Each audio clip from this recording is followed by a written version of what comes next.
Salut à tous, bienvenue sur la chaîne Investir au féminin. Aujourd'hui, on a le grand plaisir de pouvoir interviewer Narges. Salut Narges. Bonjour, merci pour votre accueil.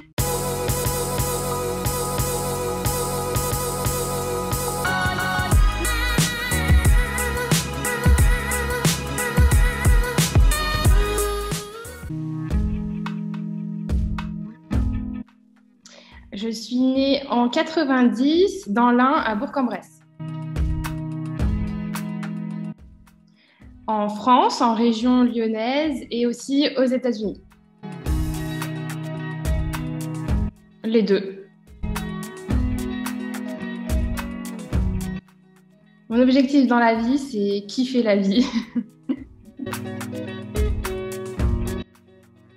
L'immobilier, c'est à la fois un tremplin et une valeur sûre.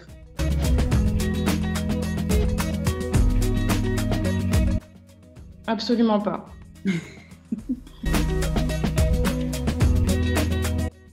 Un mot pour le fun. Je dis souvent faire les choses sérieusement sans se prendre au sérieux. Est-ce que tu peux nous dire qu'est-ce que tu fais dans la vie? Alors, qu'est-ce que je fais dans la vie? C'est toujours une question un peu compliquée puisque je fais pas mal de choses différentes. J'aime pas trop qu'on mette les gens tout le temps dans les cases, c'est un peu, je trouve ça un peu spécial. Déjà, j'ai un parcours juridique, donc j'ai fait des études de droit, puis après j'ai travaillé dans le juridique et je me suis lancée dans l'entrepreneuriat il y a un peu plus de 4 ans et j'ai depuis plusieurs activités. Il y a déjà des activités immobilières, donc d'investissement en France, d'investissement aux États-Unis. J'ai aussi, je suis associée avec mon mari notamment dans une société, c'est Chabert Agencement de mobilier. Donc on propose des solutions d'ameublement pour les investisseurs immobiliers.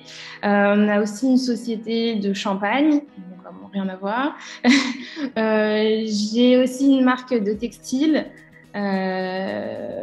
Et puis, en fait, je sais même plus. Je fais pas mal de choses, quoi. Tu as la fibre entrepreneuriale, on peut dire. Ouais. Ah si, j'ai aussi une chaîne YouTube sur l'expatriation à Dubaï et une formation sur l'expatriation à Dubaï. Et je vais lancer prochainement un nouveau concept pour aider les femmes à entreprendre. Génial. Cool. Une vie bien remplie. Ouais, ça, je m'ennuie pas. Multi-entrepreneur, multi-investisseur, c'est souvent le cas. Oui, finalement. Souvent, on s'est rendu compte que investissement et entrepreneuriat, ça va te faire. Tu commences par l'un et après tu fais l'autre ou vice-versa. Mais c'est sûr. Est-ce que tu peux nous expliquer pourquoi tu as investi dans l'immobilier? Est-ce qu'il y a eu un point de départ? En fait, j'ai commencé à investir dans l'immobilier, c'est un peu spécial. J'avais pas vraiment de but, mais c'est parce que j'avais rien à perdre en fait. Et je me suis dit, j'ai rien à perdre. De toute façon, j'ai pas trop d'argent, donc voilà, ça peut être que du plus. Ok. D'accord. C'est intéressant, comme quoi on peut se lancer sans trop savoir pourquoi au démarrage. Ouais. Oui, c'est ça. En fait, à l'époque, on a commencé directement à investir avec Maxence, mon mari, et c'est lui qui plutôt avait des objectifs avec l'immobilier directement, de liberté financière ou autre. Bon, après, c'est devenu une passion pour lui. Mais moi, à la base, j'étais dans mon truc, j'étais passionnée par mes études, par le droit et tout ça. Et donc, j'y suis allée juste en me disant, ça va être super, ça va être du patrimoine. Et en fait, vu que j'ai rien à perdre, donc voilà. Oui, puis au départ, du coup, toi, tu étais salariée, en fait. Quand tu dis que tu n'avais pas... j'étais même étudiante au début. Étudiante, ouais. Donc, tu n'avais pas effectivement ce besoin d'indépendance, comme tu dis, peut-être ton mari avait de son côté. Ouais, c'est vrai que c'est venu après. J'ai vu le potentiel de l'immobilier et voilà. Après, j'ai eu d'autres objectifs avec le temps grâce à l'immobilier, notamment utiliser l'immobilier, comme je le disais avant, comme tremplin pour pouvoir se dégager un cash flow qui remplace le salaire et après devenir libre et entreprendre. D'accord, c'est intéressant. Ok. Est-ce que tu peux nous expliquer au démarrage de l'aventure, donc toi tu es lyonnaise, c'est ça, d'origine, ouais. Comment tu as ciblé en fait les secteurs où tu as investi? Est-ce que tu as investi autour de chez toi ou pas du tout? Comment ça s'est passé? Ouais, alors à la base, je suis de l'Ain, de Bourg-en-Bresse, et je suis allée sur Lyon pour faire mes études. Et donc, avec Maxence, on a ciblé Lyon tout naturellement parce que c'était proche de nous. En plus, au début, on faisait les travaux aussi, on faisait un peu tout. Donc, la proximité, c'était quand même pas mal. Et en plus, on connaissait le secteur puisqu'on y était. Donc, voilà. Ok, donc plutôt favorable à un investissement à proximité pour pouvoir le Oui, et c'était pas la même époque non plus, parce que du coup, à l'époque, il n'y avait pas encore grand-chose. C'était pas démocratisé de pouvoir investir loin. Il n'y avait pas grand-chose sur YouTube. Il n'y avait pas beaucoup de formations. Donc, investir loin, c'était quasi impossible sans contact. Ok. Selon toi, est-ce qu'il est plus difficile d'investir quand on est une femme? Et si oui, pourquoi? Non, pas du tout. Non. Au contraire, je pense qu'il y a peu de femmes qui investissent. Donc, quand il y a une femme, ça surprend. Et puis, je pense qu'on a plus tendance à faire confiance à une femme aussi. Ne serait-ce que quand on va choisir un profil féminin en tant que locataire, il n'y a pas longtemps, il y a un client qui nous disait ça. Moi, je choisis des femmes pour mes colocs parce qu'elles sont plus soigneuses, etc. Mais on ne se méfie pas d'une femme. Enfin, même quand on arrive, qu'il y a un agent IMO, en général, peut-être à tort, je ne sais pas, mais on ne se méfie pas d'une femme. Et ouais, non, au contraire, je pense que c'est même un point positif. En plus, une femme, en général, elle est plus. C'est des généralités. Une femme a tendance à être plus organisée, multitâche, etc. Donc, en général, les dossiers bancaires, c'est assez carré. Voilà, au contraire, je trouve que c'est un point positif d'être une femme dans l'immobilier. Ok, ça marche. Oui, c'est souvent ce qu'on nous dit. Ouais. Alors, est-ce que tu peux nous expliquer aujourd'hui quelle est ta situation familiale? Est-ce que quand tu investis en couple? Est-ce que tu as des enfants? Quelle est ta situation? Oui, on est mariés avec mon conjoint Maxence et on investit en couple. Alors avant, on s'était pacsé justement pour pouvoir investir ensemble plus facilement, de manière plus cadrée. Mais sinon, on a toujours investi ensemble. Donc voilà ma situation familiale. Mariée sans enfant. Super, ça marche. Est-ce que tu peux nous dire en quelques mots quel a été ton premier investissement? Le tout premier, comment est-ce que tu as commencé? Ouais, le premier investissement, c'était un appartement. On a pas mal fait des travaux dedans nous-mêmes. On a tout cassé et on a vécu un petit peu dedans et on a fait un achat-revente. Okay. Et c'était vraiment pourri. J'avais envie de pleurer quand on est arrivé dedans la première fois. Vraiment, je me projetais pas. C'était vraiment pourri. Et tu as fait des travaux en vivant dedans? On les a fait un petit peu avant, en fait. On était avec Maxence dans mon logement étudiant et on faisait les travaux en parallèle et après on emménageait dedans et on l'a revendu. Et vous aviez fait les travaux vous-même du coup? On a une grosse partie nous-mêmes. À l'époque, c'est vrai qu'on n'avait pas encore beaucoup de contacts et puis pas beaucoup d'argent et puis on n'avait pas encore ce mindset de déléguer, donc on a fait pas mal de choses nous-mêmes. Okay. Ouais, mais c'est intéressant parce que du coup, ça vous a permis de démarrer cet aller-retour finalement, en plus en RP, en résidence principale, donc avec une petite exonération d'impôt sur les plus-values au passage, c'est intéressant quoi. Ouais, sûr. Et puis Maxence, c'était dans le bâtiment, donc il s'y connaissait quand même un petit peu. Ouais. Ça aide aussi. Ok. Est-ce que, donc, par la suite, tu peux nous expliquer quel type d'investissement tu as fait? Est-ce que tu es resté sur un studio comme tu as commencé, un petit appartement? Non, après, on est allé sur de la location courte durée. Et à l'époque, ça se faisait pas beaucoup sur Lyon. Quand on allait à l'urbanisme, on faisait des demandes de changement de destination et tout. Enfin, ils savaient pas de quoi on parlait. Et on a fait partie des premiers à faire de la courte durée au Vieux-Lyon. Et oui, on a fait des bonnes affaires à l'époque. Ça se faisait pas trop. Donc, c'était sympa. Ouais, parce qu'il faut expliquer qu'à Lyon, maintenant, il y a une réglementation qui s'est beaucoup... Ouais, maintenant, c'est compliqué. Il y a un périmètre de compensation. Enfin, il y a différentes choses qui rendent beaucoup plus complexe le fait de faire de l'exploitation en courte durée, mais qui a peut-être une petite dizaine d'années en arrière, quand c'était les débuts, c'était beaucoup plus simple. Ouais. Effectivement, même au niveau de l'urbanisme. Okay. Ouais, non, mais c'est sûr. Hein. Et puis, il y avait des biens, personne ne les voulait. Dans le Vieux-Lyon, on avait des super appartes dans des immeubles Renaissance. Et juste parce qu'il y avait des cours qui étaient un peu à l'abandon avec des pigeons qui caguaient partout, il n'y a personne qui voulait les biens, personne ne les visitait. Et tu avais des pépites à faire à l'époque. Hein. Ok. Et j'ai entendu tout à l'heure, tu disais on a investi aussi à l'étranger. Est-ce que c'est de l'immobilier que tu fais ou est-ce que c'est autre chose? Qu'est-ce que tu fais à l'étranger? Enfin, si tu veux nous en parler. Ouais, plusieurs choses. On a investi dans plusieurs choses à l'étranger, que ce soit dans des sociétés, que ce soit dans des ATM et sinon après de l'immobilier aussi. Ouais. On achète de l'immobilier aux États-Unis. Ok, bon, c'est intéressant parce qu'on n'a jamais eu personne qui investit à l'étranger, il ne me semble pas. Donc, Si, mais en Europe. Il y avait Alison au Portugal. Ah oui. Alors, j'ai une question par rapport à ça. Tu sais, en France, on a ce levier qui est intéressant, le levier bancaire, hein, qui permet de finalement d'acheter avec de l'argent que tu n'as pas.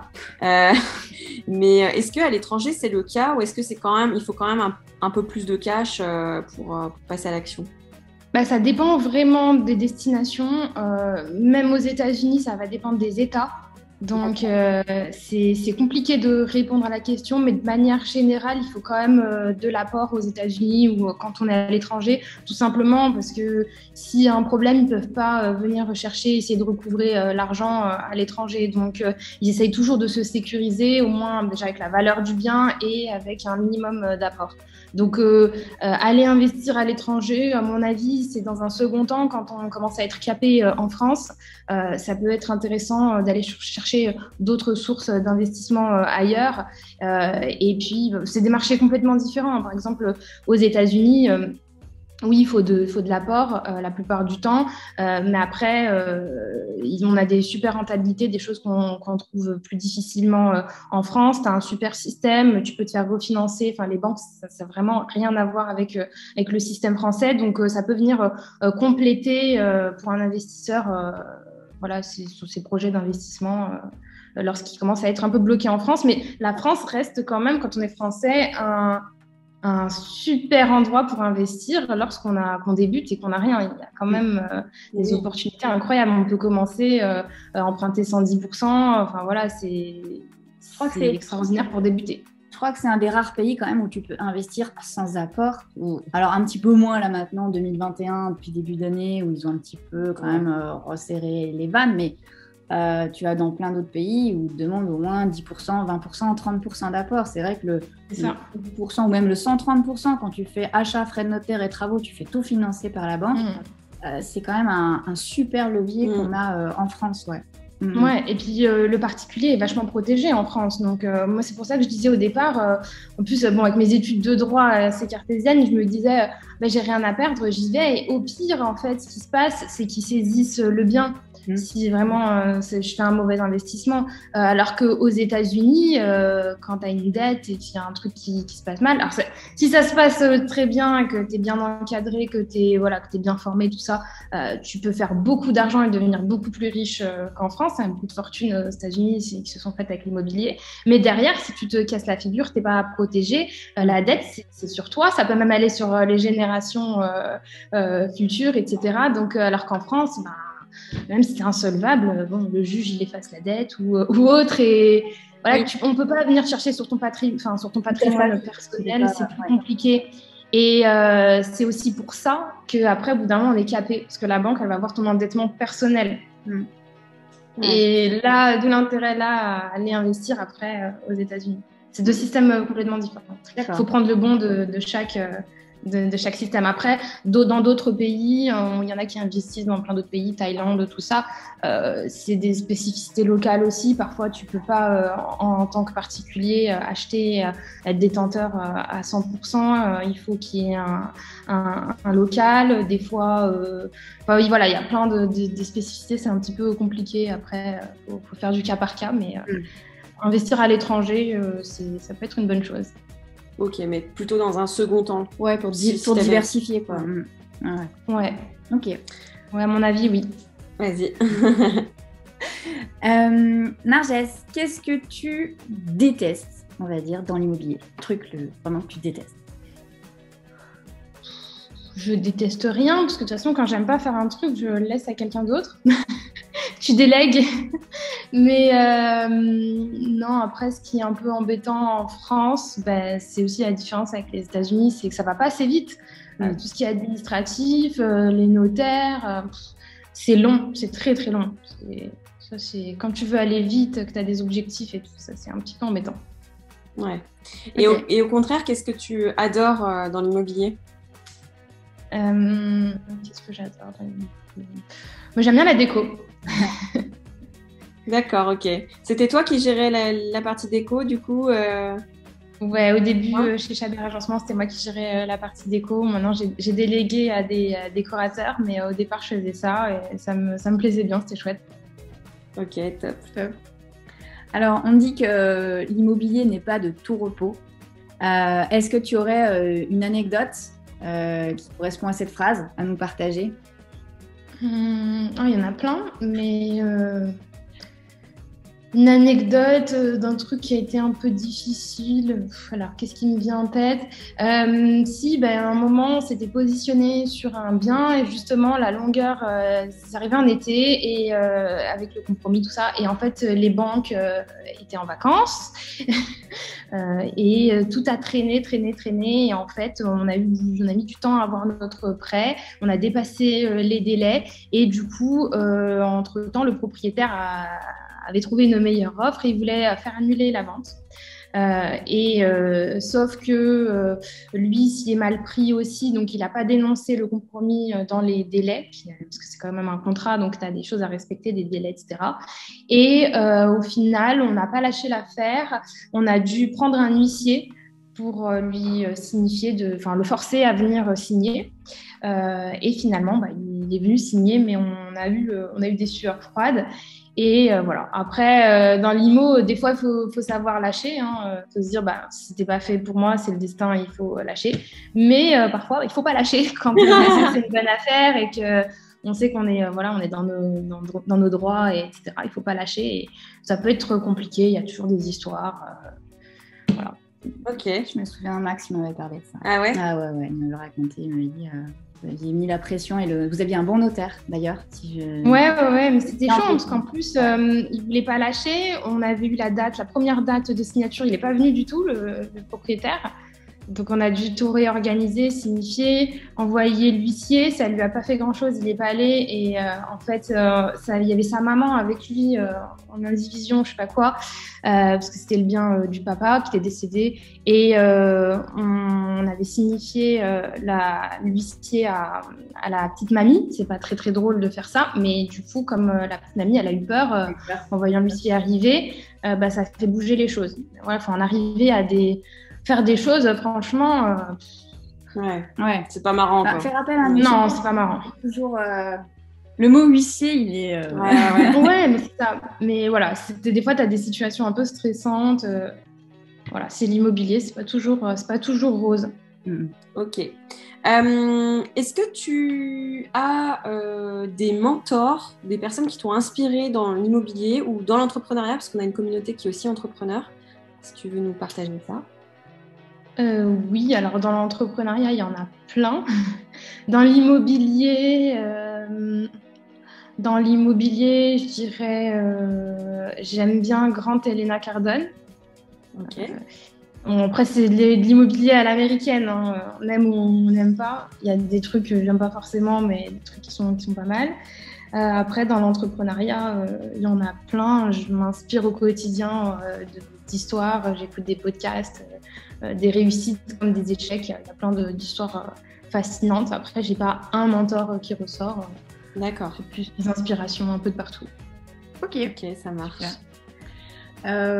Pour conclure, si tu rencontrais quelqu'un qui n'a jamais investi aujourd'hui, qui est débutante, qui démarre, quel serait pour toi le conseil en or que tu lui donnerais ?